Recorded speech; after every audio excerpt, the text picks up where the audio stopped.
South ఇండియాలోని అతి తక్కువ ధరలకి రత్నాలనందించే ఏకైక సంస్థ 6JVR. నిర్మాతగా దిల్ రాజు విజన్ మీద, ఆయన జడ్జిమెంట్ మీద ప్రమాద హెచ్చరిక లాంటిది. ఈ సిల్లీ రీజనింగ్ తో అక్కా తమ్ముళ్ళ సెంటిమెంట్ ని ఎలా పండిస్తావు? అసలు ఈ సినిమా అక్కడే ఆగిపోయింది. కోటాను కోట్లు గుమ్మరించి గుమ్మ ముందు చేతులు కట్టుకుని నిలబడే నిర్మాతల్లో దిల్ రాజు ఒకరు.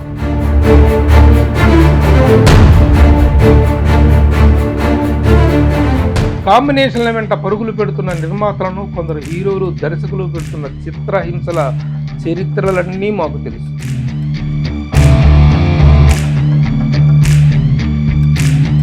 ఈ సినిమాలో ఎంత అసంబద్ధమైన సీక్వెన్స్ చెప్పటానికి మాటలు చాలు. ఒంటి చేత్తో వందలాది మందిని సొరకాయలు బీరకాయలు తురిమినంత ఈజీగా తురిమేసే దిక్కుమాలిన ఫైట్ సీక్వెన్స్లను కన్సీవ్ చేస్తున్న డైరెక్టర్లు,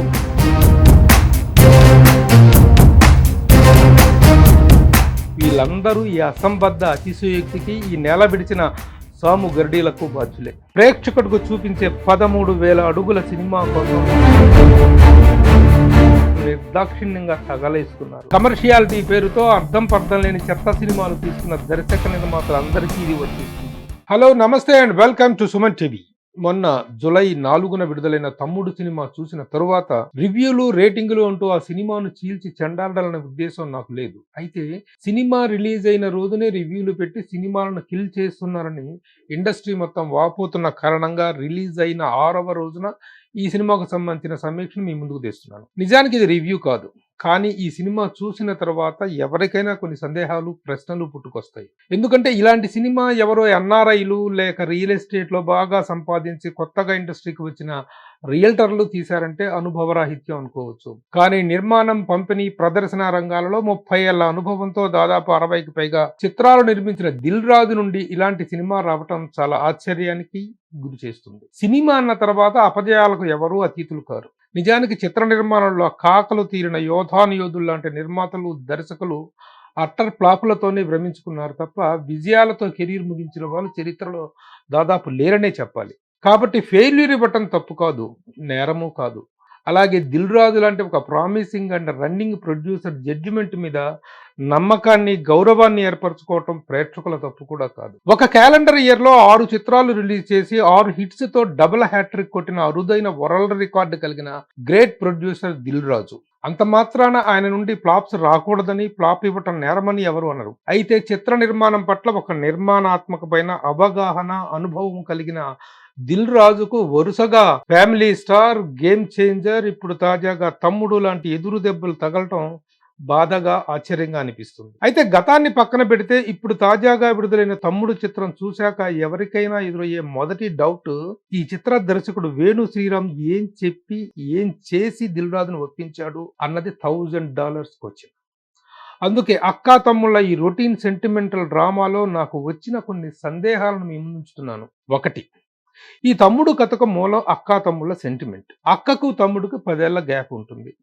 అక్క పెళ్లి చేసుకుని వెళ్లే నాటికి తమ్ముడు దాదాపు 12 ఏళ్ల వాడు. అంటే ఎంత గ్యాప్ వచ్చినా అక్కను తమ్ముడు గుర్తుపట్టగలడు, తమ్ముడిని అక్క కూడా గుర్తుపట్టగలదు. కానీ ఇందులో ఆ పాయింట్ రైజ్ కాకుండా ఐడెంటిటీ మిస్సింగ్ తో డ్రామాను నడిపించాలనుకోవటం ఏమిటో అర్థం కాదు.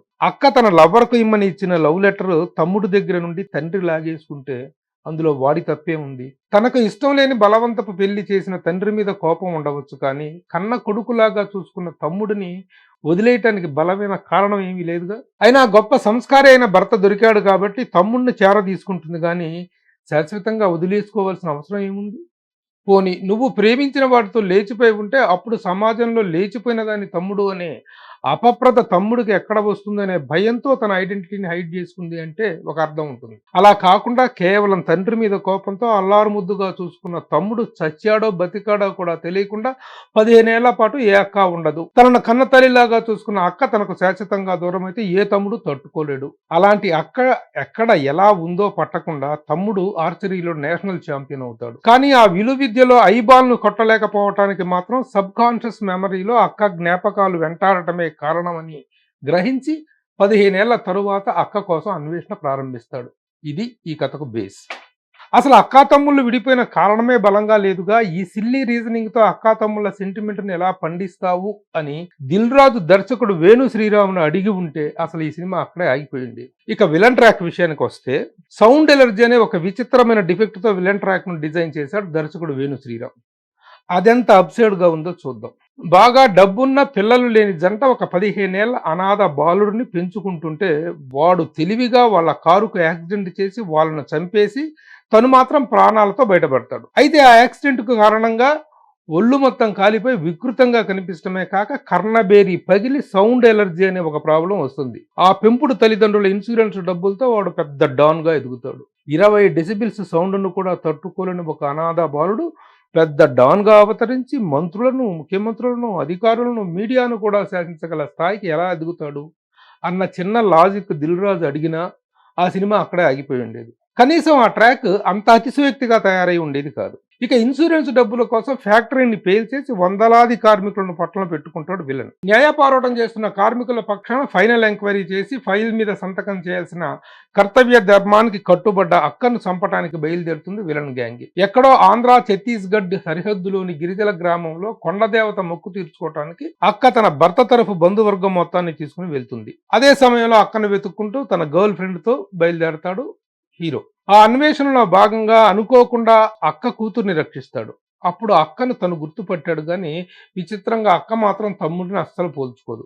ఇక్కడ నుండి ప్రారంభమయ్యే ఐడెంటిటీ హైడ్ డ్రామా నుండి ఎంత పిండినా సాగదీసినా అక్కా తమ్ముడి సెంటిమెంట్ మాత్రం పండకపోగా ప్రేక్షకుల సహనానికి పరీక్ష పెట్టింది. ఇక ఇక్కడ నుండి ఆ గిరిజన నేపథ్యంలో కోటాను కోట్లు తగలేసి తీసిన ఆ ఫైట్స్ ను, చేజింగ్లను చూస్తే చిరాకు నాశాలనికి అంటుతుంది. 2 రాష్ట్రాల సరిహద్దు ప్రాంతం కాబట్టి ఏ రాష్ట్ర ప్రభుత్వం వాళ్ళని పట్టించుకోదన్నది నక్సలైట్ల సమస్య తీవ్రంగా ఉన్న ఎప్పుడో 40 ఏళ్ల కిందటి మాట.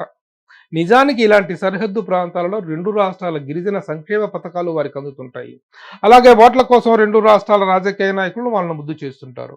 వాళ్ళ అమాయకత్వాన్ని ఆసరాగా తీసుకుని దోపిడీ కూడా చేస్తుంటారు. అది పక్కన పెడితే ఆ కుటుంబాన్ని చంపేస్తే ₹1 కోటి ఇస్తామని విలన్ మనుషులు ప్రకటిస్తే 5 గిరిజన గూడాల నుండి వేలాది గిరిజనులు అర్ధరాత్రి పూట కాగడాలు పట్టుకుని ఆ కుటుంబాన్ని అంతం చేయటం కోసం వెంటాడుతుంటారట. నిజానికి ఈ సినిమాలో ఇది ఎంత అసంబద్ధమైన సీక్వెన్స్ చెప్పటానికి మాటలు చాలవు. వాస్తవానికి ఉత్తరాంధ్ర, ఒరిస్సా, ఛత్తీస్గఢ్లకు చెందిన సరిహద్దు ఏజెన్సీ ప్రాంతాల్లో ఆ గిరిజనుల భాష, యాస, జీవన విధానం చూస్తే ఆ అడవి బిడ్డలు అంత క్రూరమైన హత్యలు చేయడానికి అర్ధరాత్రి వేళ ఊర్లకు ఊర్లు తండోపతండాలుగా కాగడాలు పట్టుకుని తరలి వస్తారా? తెల్లారేసరికి వాళ్ళని చంపేయాలన్న విలన్ ఆదేశం అసలు కమ్యూనికేషన్ లేని ఆ గిరిజన తండాల జనాలందరికీ ఎలా చేరుతుంది? పుట్టింది మొదలు పౌష్టికాహార లోపంతో బక్క చిక్కి బలహీనంగా కనిపించే ఆ అమాయక అడవి బిడ్డలు డబ్బు కోసం అంత క్రూరమైన హత్యలు చేయడానికి తెగబడతారనే సీక్వెన్స్ చాలా అసంబద్ధంగా అనిపించలేదా మీకు? పోనీ ఆ గిరిజన తండాలో ఒక క్రూరమైన గ్యాంగ్ ఉంది, దాని ద్వారా వీళ్ళని చంపించాలని చూశాడు అంటే కొంత అర్థం ఉంటుంది. అంతేగాని ఆ గిరిజన ప్రాంతాల వేషభాషలకు, నాగరికతకు సంబంధం లేకుండా ఒంగోలు పందె పెద్దుల్లాగా తెగబలిసిన దున్నపోతుల్లాంటి వందలాది నరహంతకుల మీదకు ఎగబడుతుంటే నితిన్ ఒక్కడే ఒంటి చేత్తో వాళ్ళను మట్టుబెట్టేశాడని దర్శకుడు చెబితే మాత్రం తలా తోక లేని ఆ సీక్వెన్స్ కు దిల్ రాజు తల ఊపి కోటాను కోట్లు ఎలా గుమ్మరించారో అర్థం కాదు. పోనీ అక్కడ ఉన్నది పవర్ఫుల్ మాస్ ఇమేజ్ కలిగిన చిరంజీవి, బాలకృష్ణ లాంటి మ్యాటర్నీ ఐడాల్సా? కాదు. లవర్ బాయ్ ఇమేజ్ నుండి ఇంకా పూర్తిగా బయటపడిన హ్యాండ్సమ్ యంగ్ బాయ్ నితిన్. అయినా ఈ సినిమా ఒకటనే కాదులేండి, ఒంటి చేత్తో వందలాది మందిని సొరకాయలు, బీరకాయలు తురిమినంత ఈజీగా తురిమేసే దిక్కుమాలిన ఫైట్ సీక్వెన్స్లను కన్సీవ్ చేస్తున్న డైరెక్టర్లు, వాటిని కంపోజ్ చేస్తున్న ఫైట్ మాస్టర్లు, వాటిలో యాక్ట్ చేస్తున్న స్టార్సు, వాటికి తలబూపుతూ కోట్లు తగలేస్తున్న నిర్మాతలు, వీళ్ళందరూ ఈ అసంబద్ధ అతిశయోక్తికి ఈ నేల విడిచిన సాము గర్డీలకు బాధ్యులే. ఇంకా ఈ సినిమా నిండా ఎన్నో పండని సీన్లు, వాటిని పండించడానికి దర్శకుడు పడిన పాటలను చూస్తే ఇది దిల్ రాజు సినిమా కాదు, ఆయన చెయ్యి దాటిపోయి చేతులెత్తేసిన సినిమా అన్నది అర్థమవుతుంది. నిజం చెప్పాలంటే ఈ తమ్ముడు సినిమా నిర్మాతగా దిల్ రాజు విజన్ మీద, ఆయన జడ్జిమెంట్ మీద, ఆయన కమిట్మెంట్ అండ్ కమాండ్ మీద ప్రేక్షకుల్లో ఉన్న నమ్మకం సడలిపోతుందని చెప్పే ప్రమాద హెచ్చరిక లాంటిది. కాంబినేషన్ సెట్ అయింది కదా అని తలా తోక లేని తలతెక్క సినిమాలు పుంఖానుగా వస్తున్న ఈ రోజుల్లో హీరోలు, డైరెక్టర్ల ఈగో సాటిస్ఫాక్షన్ కోసం కోటాను కోట్లు గుమ్మరించి గుమ్మ ముందు చేతులు కట్టుకుని నిలబడే నిర్మాతల్లో దిల్ రాజు ఒకరు కాదు, కాకూడదు అన్న గౌరవాభిమానాలతో చెబుతున్నదే తప్ప సినిమా పట్ల ఆయన చిత్తశుద్ధిని కమిట్మెంట్ను శంకించి కించపరిచే దుస్సాహసం ఇది కానే కాదు. అసలు ఇవన్నీ తమ్ముడు సినిమా ముఖతహా చెప్తున్నప్పటికీ ఇప్పుడు వస్తున్న చాలా భారీ కాంబినేషన్లకు వర్తించే వాస్తవాలు ఇవి. కాంబినేషన్ల వెంట పరుగులు పెడుతున్న నిర్మాతలను, కొందరు హీరోలు, దర్శకులు పెడుతున్న చిత్రహింసల చరిత్రలన్నీ మాకు తెలుసు. నిజానికి కాంబినేషన్ల కమర్షియల్ వాల్యూని ఎవరూ కాదనలేరు. అంత మాత్రాన నిర్మాతను నిమిత్త మాత్రుడుగా నిస్సహాయ స్థితిలో నిలబెట్టే నిరంకుశ సృజనాత్మకతను సహించకూడదు, అనుమతించకూడదు. ముఖ్యంగా కొందరు దర్శకులు కొన్ని గొప్ప హిట్స్ ఇస్తే ఇచ్చి ఉండవచ్చు.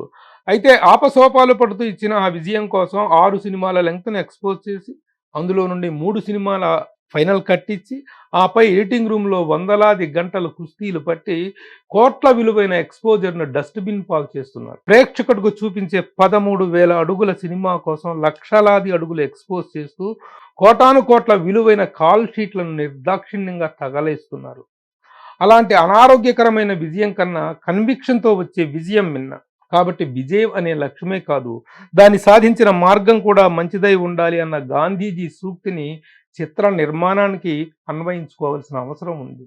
దిల్ రాజు లాంటి కమిట్మెంట్, కన్విక్షన్ కలిగిన నిర్మాత నుండి 1-2 ఫెయిల్యూర్స్ రావచ్చు, కానీ నిర్మాతగా ఆయన ఫెయిల్ అవ్వకూడదు. అద్భుత విజయాల సుదీర్ఘ చరిత్ర కలిగి ఆదర్శ అగ్రసేన నిర్మాతగా ఎదిగిన దిల్ రాజు సినిమాకు థియేటర్లో ప్రేక్షకులు ఆనందంతో చరిచే చప్పట్లు, కేరింతలు వినిపించాలే కానీ తమ్ముడు చిత్రానికి వచ్చినట్లు కేకలు, అరుపులు, అవహేళన లాంటి ట్రోలింగ్ని ఎవరూ ఎక్స్పెక్ట్ చేయరు. సో బొమ్మరిల్లు, పరుగు, శతమానం భవతి, బలగం వంటి ఎన్నెన్నో ఆహ్లాదకరమైన ఫీల్ గుడ్ చిత్రాలను అందించిన ఎస్విసి బ్యానర్ను అలా ఆ శిఖరాగ్రాలపైనే చూడాలనుకోవటం అత్యాశ కాదు. చివరిగా ఒక మాట, ఈ విశ్లేషణ మొత్తం కేవలం దిల్ రాజు గురించి మాత్రమే చెప్తున్నాను అనుకుంటే పొరపాటు. కమర్షియాలిటీ పేరుతో అర్థం పర్థం లేని చెత్త సినిమాలు తీస్తున్న దర్శక నిర్మాతలందరికీ ఇది వర్తిస్తుంది. నిజానికి 80% సక్సెస్ రేట్ కలిగిన ప్రామిసింగ్ ప్రొడ్యూసర్ దిల్ రాజు.